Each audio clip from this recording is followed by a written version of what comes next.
The candle had almost burned halfway down before my wife walked into the restaurant. I had been there for nearly 40 minutes. A bouquet of white lilies rested beside me.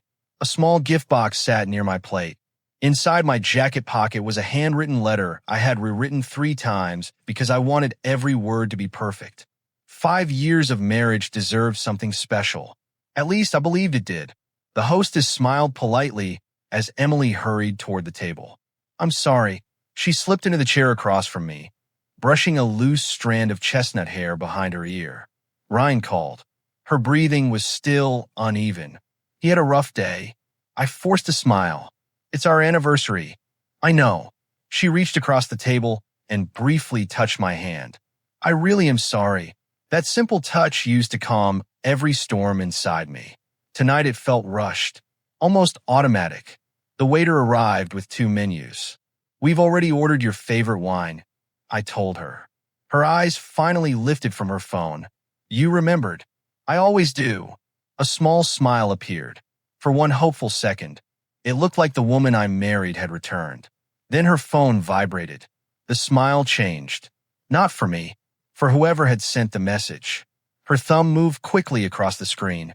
Another reply. Another quiet smile. I unfolded my napkin and looked toward the window. The city lights reflected against the glass like tiny stars. I had imagined this dinner so many times during the past month. None of those memories included a phone sitting between us. The waiter returned carrying our meals. Grilled salmon for her. Steak for me. The smell filled the table.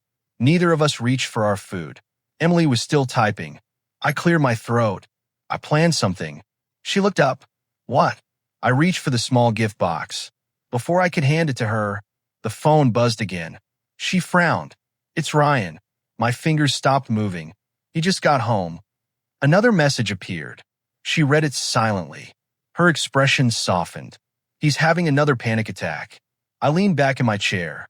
"He has other friends. He doesn't have many people. You have a husband." The words weren't angry. They were tired. She finally placed the phone face down. "I'm here. Are you?" Her eyes searched mine. "Daniel, I've been sitting here almost an hour. I already apologized." "I know." Another pause settled between us. Not the comfortable kind. The kind that grows because nobody knows how to cross it. The waiter quietly filled our glasses before walking away. Emily picked up her fork. "So," she tried to smile. "How's the new project going?" "It was approved yesterday." "That's great." "You forgot." Her fork stopped. "What?" "I told you yesterday." Confusion crossed her face. Then embarrassment. "Oh, I'm sorry. You were talking to Ryan." She lowered her eyes. "He needed advice. And I needed my wife." The words stayed on the table long after I finished speaking. She rubbed both hands together. "I know this looks bad. It feels worse." Another vibration interrupted us. She closed her eyes. "I should ignore it." I nodded. "Please." The screen lit up again. Then again. 3 calls in less than a minute. Emily picked up the phone. "I have to make sure he's okay." "Right now?" "He really needs me." "So do I." Her chair slowly moved backward. She stood beside the table, holding her purse tightly. "This won't take long." My voice came out quieter than I expected. "We're celebrating our marriage." She looked torn. One step toward the exit. One glance back at me. "I'm sorry." Then she walked away. The restaurant door closed behind her. I stayed exactly where I was. The food became cold. The wine remained untouched. Around me, couples laughed, shared desserts, and took pictures together. I stared at my wedding ring. The candlelight reflected across the gold. 5 years. Reduced to eating dinner alone. The waiter approached carefully. "Would you like me to keep her meal warm?" I looked toward the empty chair. "No." He hesitated. "I'm sorry." "So am I." Almost 40 minutes passed. Emily never returned. A message finally appeared on my phone. "Ryan needed someone. Please don't be angry. I'll meet you at home." Nothing about our anniversary. Nothing about the flowers. Nothing about the gift. Nothing about me. I paid the bill. The lilies stayed on the seat beside me during the drive home. Their sweet smell filled the car. It reminded me of our wedding day. Emily had carried the same flowers while walking toward me. She smiled that day, as though nothing in the world mattered except us. Somewhere along the way, life found room for someone else. When I opened the apartment door, the lights were already on. Emily stood in the kitchen making tea. "There you are." She sounded relieved. "Is Ryan okay?" "He'll be fine." She looked at the flowers. "They're beautiful. I bought them for you." I figured. She smiled gently. "Thank you." The bouquet remained on the counter, still wrapped, still unopened. I reached into my jacket and pulled out the folded letter. I wrote something. She accepted it. "I'll read it after my shower." She placed it beside her phone. The paper never opened, not even for a second. Instead, another message appeared on the screen. She answered immediately. "I'll only be a minute." She disappeared into the bedroom while typing. The living room suddenly felt much larger. I sat alone on the couch. The small gift box rested on the coffee table. Inside were 2 airplane tickets. A week by the ocean. Just the 2 of us. No work. No phones. No interruptions. I quietly slid the tickets back inside. An hour later, she came to bed. "I'm exhausted." She kissed my forehead without noticing my expression. "Happy anniversary." The words arrived too late. Within minutes, her breathing slowed. Her phone remained in her hand. The screen suddenly lit up. I never meant to read it. My eyes simply drifted toward the light. One new message. From Ryan. "I wish things had turned out differently between us." My heartbeat slowed. Emily didn't wake. Instead, a faint smile appeared on her sleeping face. She never deleted the message. She held the phone a little closer. Lying beside her, I finally understood the truth I had refused to see. My marriage was no longer competing with long workdays. It was competing with a love story that had never truly ended. The worst part about losing someone is not when they leave. It is watching them stay while slowly becoming a stranger. After our anniversary dinner, I convinced myself things would change. I wanted to believe that Ryan was only a temporary problem, a difficult chapter, not the beginning of the end. I was wrong. The next morning, Emily kissed my cheek before leaving for work. "I'll make it up to you." She grabbed her coat from the chair. "We'll have a proper anniversary night this weekend." I smiled because that was what I always did. I gave people time. I gave people chances. "Okay." She smiled back. Then her phone rang. The expression on her face changed before she even looked at the screen. "Ryan." I watched her hesitate, just for a moment. Then she answered, "I'll come." My smile disappeared. She noticed. "He's having trouble with his apartment. Today, he needs help." I picked up my coffee cup. "Emily, we just talked about us." "I know." Her hand touched the doorknob. "I won't be long." The door closed. That became her favorite sentence. "I won't be long. I won't forget. I won't let this affect us." Every promise sounded beautiful. Every promise disappeared. 2 weeks passed. Then another. My marriage became a collection of empty chairs and unanswered messages. I started eating dinner alone. I stopped asking when she would be home. Not because I stopped caring, because I already knew the answer. One night, I placed 2 plates on the table. Old habits were difficult to break. I checked the clock. 7 o'clock. Then 8 o'clock. Then 9:15. The food became cold. My phone sat beside the plate. No messages. No calls. Nothing. At 10:30, the front door finally opened. Emily walked inside carrying shopping bags. "You waited." I looked at the untouched dinner. "I wasn't sure if you were coming." Her face softened. "I'm sorry." The apology came easily now. Almost too easily. Ryan needed help finding furniture. "Furniture?" "He moved into a new place." I nodded slowly. "That's why you missed dinner?" "He doesn't really know anyone here." "And me?" She stopped. "What about you?" I stared at her. That question hurt more than an argument. "I know everyone deserves support." "Exactly. But when did supporting him become forgetting me?" Her expression changed. Not anger. Something closer to frustration. "You are making this bigger than it is." I looked at the table. The 2 plates. The candle I had lit. The effort nobody noticed. Maybe I'm only noticing because it keeps happening. She placed her bags down. "Ryan is going through a hard time. So am I." "You have me." The words sounded familiar. but they felt empty. I wanted to believe them. I really did. Michael noticed before I admitted anything. We were sitting in my office during lunch. My laptop remained open. The same project file had been on my screen for almost an hour. You haven't touched your food. I looked down. I hadn't realized. I'm fine. Michael leaned back. You always say that when you're not. I gave a small laugh. You sound like Emily. Then maybe someone needs to tell you the truth. I stayed quiet. He lowered his voice. How often is Ryan around? I looked toward the window. Too often. And you just accept it? It's complicated. No. Michael shook his head. It's painful. That's different. I didn't answer. Because he was right. I had spent weeks searching for the perfect way to save my marriage. I never stopped to ask if Emily was trying to save it too. A few days later, I unexpectedly saw Sarah outside a coffee shop. Emily's sister had always been kind to me. She looked uncomfortable when she saw my face. Can we talk? We sat at a small table near the window. Sarah wrapped both hands around her coffee cup. I talked to Emily. My eyes lifted. About Ryan? She nodded. She thinks she's helping someone. Isn't she? Sarah sighed. Helping someone does not mean forgetting the person who chose you. The words stayed with me. She doesn't see it. I know. Then, why doesn't she stop? Sarah looked down. Because Ryan represents a part of her past she never closed. I swallowed. Does she still love him? Sarah didn't answer immediately. That was enough. That evening, I decided to surprise Emily. Not with a gift. Not with flowers. Just dinner at home. A chance to reconnect. I cooked her favorite meal. I turned off my phone. I waited. At 6:45, I received a notification. A message from the travel company. Your reservation has been canceled. Refund processed. I frowned. I opened the details. Our vacation. The trip I planned 6 months ago.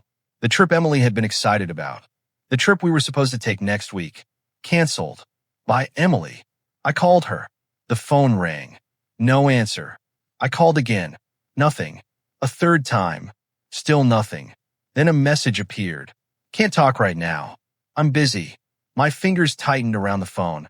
I opened the travel email again. There was a note attached. Cancellation reason. Customer unable to travel due to personal circumstances. I stared at those words. Personal circumstances. That was how our marriage had become. Something easily canceled. I waited another 10 minutes. Then my phone finally rang.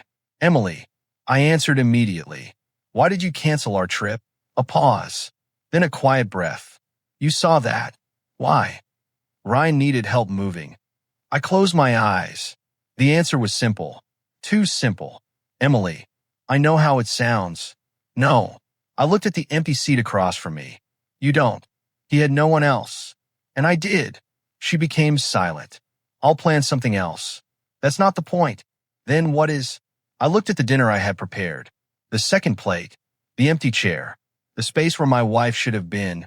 The point is that I keep waiting for you to choose me. My voice became quieter. And you keep proving that you won't. She didn't respond. Neither did I. The call ended without goodbye. That night, I packed a small suitcase. Not everything. Just enough. A few shirts. My documents. A picture from our wedding. I held the photo for a long time. Then I placed it face down. I wasn't leaving because I stopped loving her. That would have been easier. I was leaving because loving her had started destroying me. I opened my laptop. Searched for a nearby hotel. 1 week. A quiet room. No arguments. No waiting. No wondering. My finger hovered over the payment button. I thought about calling Emily. I thought about explaining. I thought about giving her one more chance. Then I remembered the empty passenger seat beside me on every drive lately. The unanswered calls. The cold dinners. The way she smiled at messages from someone else. I booked the room. The confirmation email appeared. My hands rested on the suitcase handle. Behind me was the home where I had spent 5 years trying to be enough. Ahead of me was a place where nobody expected me to disappear. I turned off the lights, placed my keys on the table, and walked out, without telling my wife where I was going. The first morning away from home was the hardest. Not because I missed the apartment, not because I missed the empty side of the bed, because a part of me still expected my phone to ring. I sat on the edge of the hotel bed staring at the screen. No message. No missed call. No question asking where I was. Just a quiet phone sitting in my hand.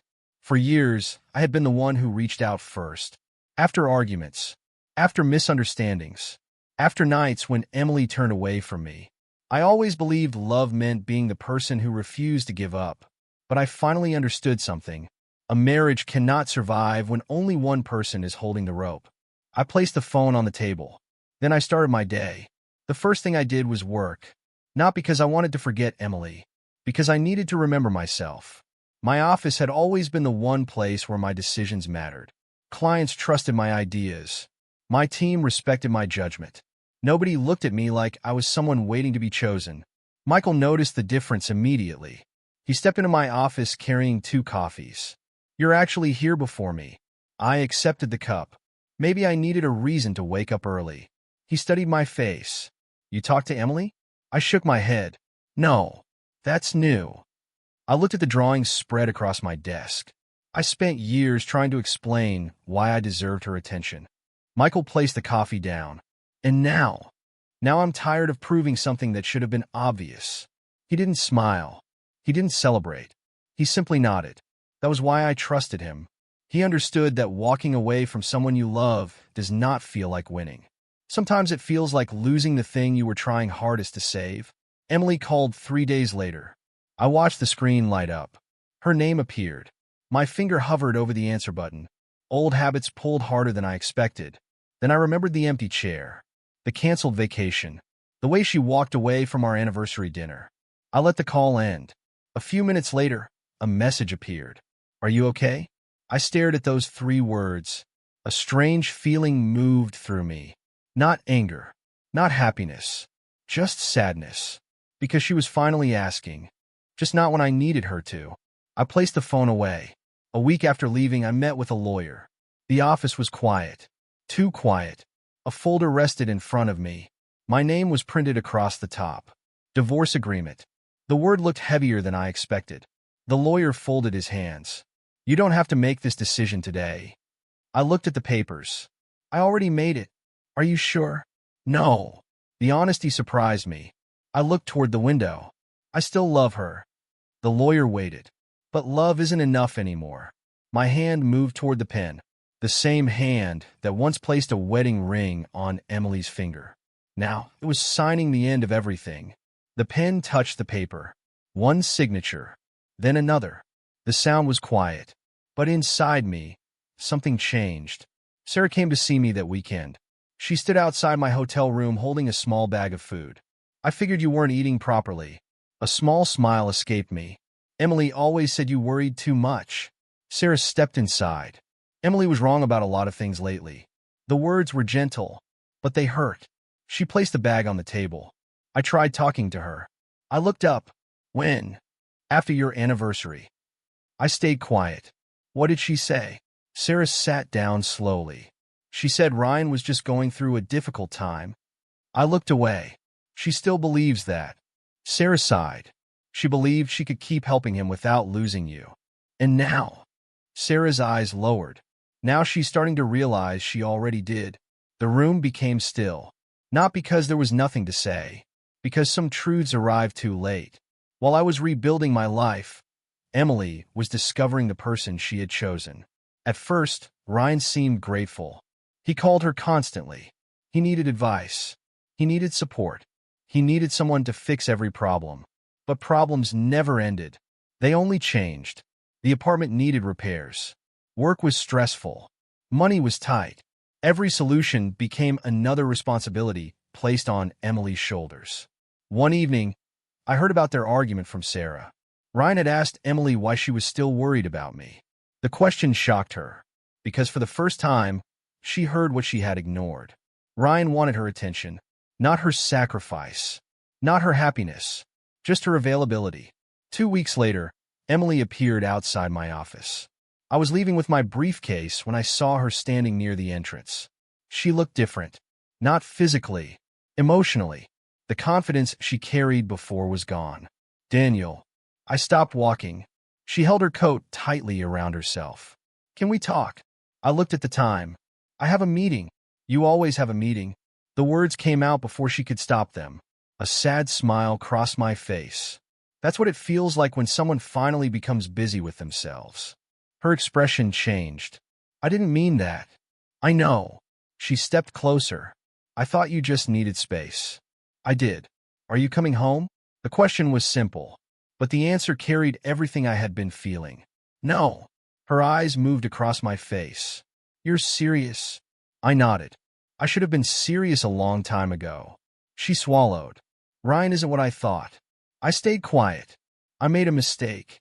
The old version of me wanted to comfort her. The old version of me wanted to say everything would be okay. But that version of me was exhausted. "Emily, mistakes hurt less when they happen once." Her eyes filled with regret. "I never wanted to hurt you. I believe you." That surprised her. "Then why?" "Because you didn't have to want it." I held my briefcase tighter. Sometimes people hurt others by only thinking about what they want. She looked down. "I miss you." Those words reached a place inside me that still cared. But caring was not the same as returning. "I miss who we were." A tear fell from her face. "I can fix this." I shook my head. "You can regret it." The difference hurt both of us. That evening, I returned to the hotel. The suitcase I packed weeks ago still sat near the wall.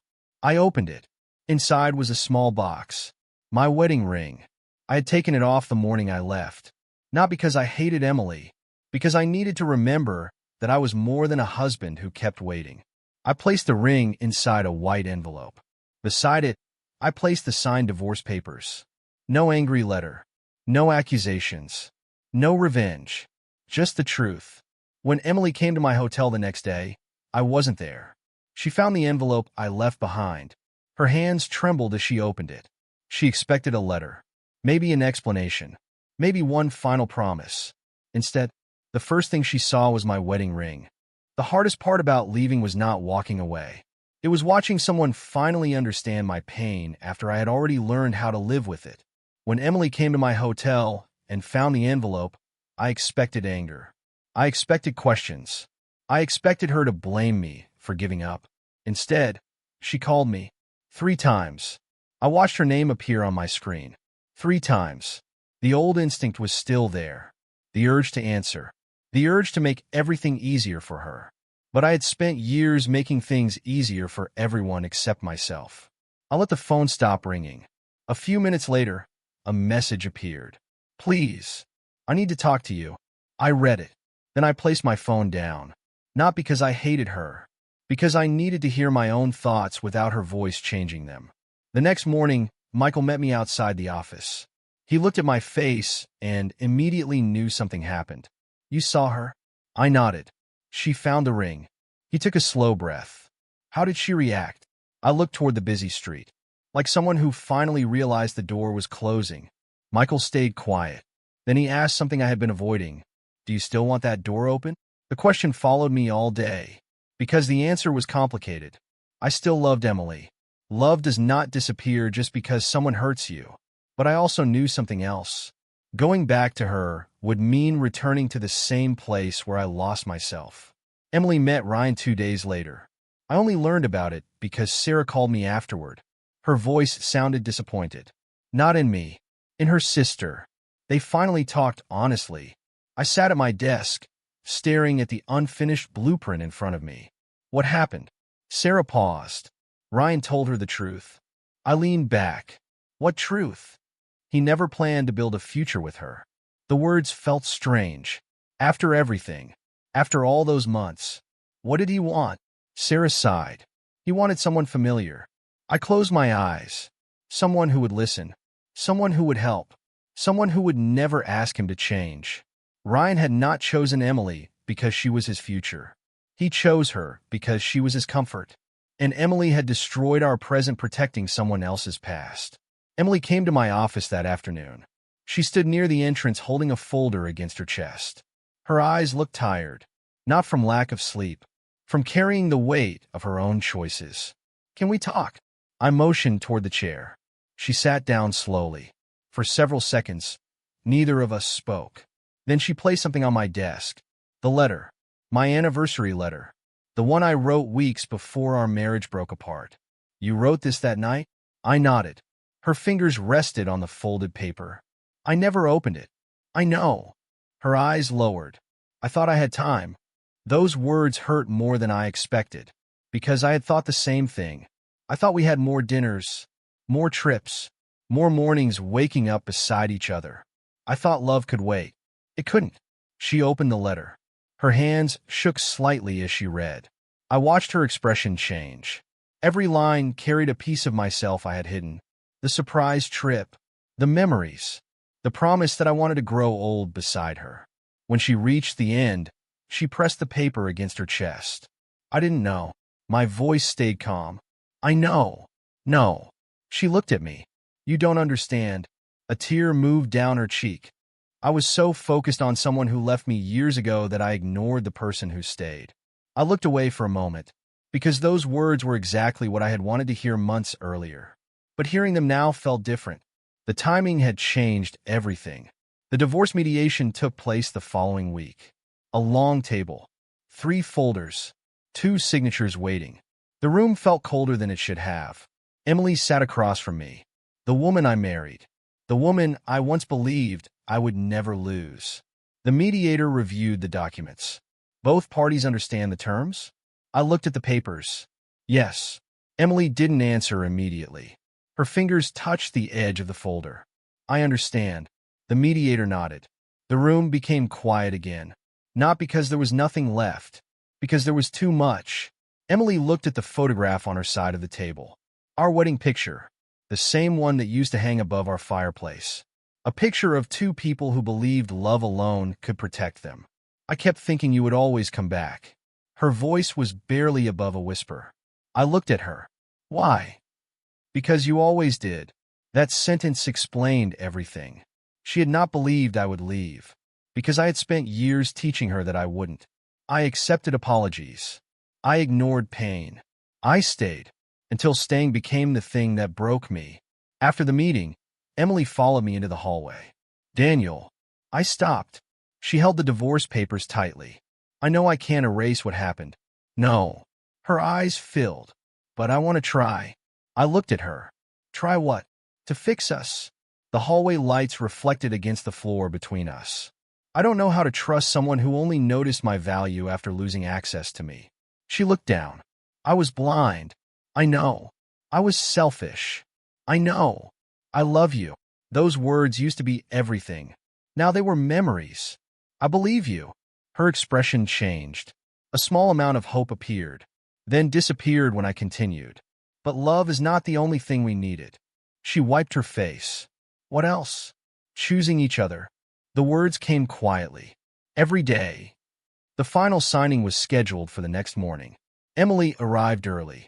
She looked at the empty chair beside me, then at the papers, then at the ring. I had placed it beside the documents. Not as punishment, as a reminder. This was where our story ended. She picked it up carefully. Her thumb moved across the gold surface. 1,000 memories existed inside that small circle. Our first apartment. Our wedding day. The promises we made. The promises we broke. Her voice trembled. If I had chosen you that night. She stopped. A tear fell onto the paper. If I had stayed at that dinner. If I had chosen you instead. She looked at me. Would we still have had a chance? The question stayed between us. A question I had imagined hearing many times. A question I once begged the universe to let me answer. Now I finally had the chance. But the truth was harder than anger. Because I didn't know if I was supposed to forgive her. Or forgive myself for staying so long. My hand rested beside the divorce papers. I looked at the ring. Then at the woman I once planned forever with. And for the first time, I understood something painful. Some endings do not happen because love disappears. Sometimes they happen because love arrives after the damage is already done. A year ago, I believed losing Emily would destroy me. I was wrong. Losing her destroyed the version of myself that kept begging to be chosen. The man who walked out of that marriage was carrying years of disappointment. The man standing in my office now carried something different. Peace. I stood near the window of my architecture firm, watching the city lights appear one by one. The building across from mine was the first major project I completed after the divorce. My name was printed on the corner of the design plans. Not Emily's. Not someone else's. Mine. For years, I had measured my value by how much I could give. My time. My patience. My forgiveness. Now I measured it by something simpler. How honest I could be with myself. The company had grown faster than I expected.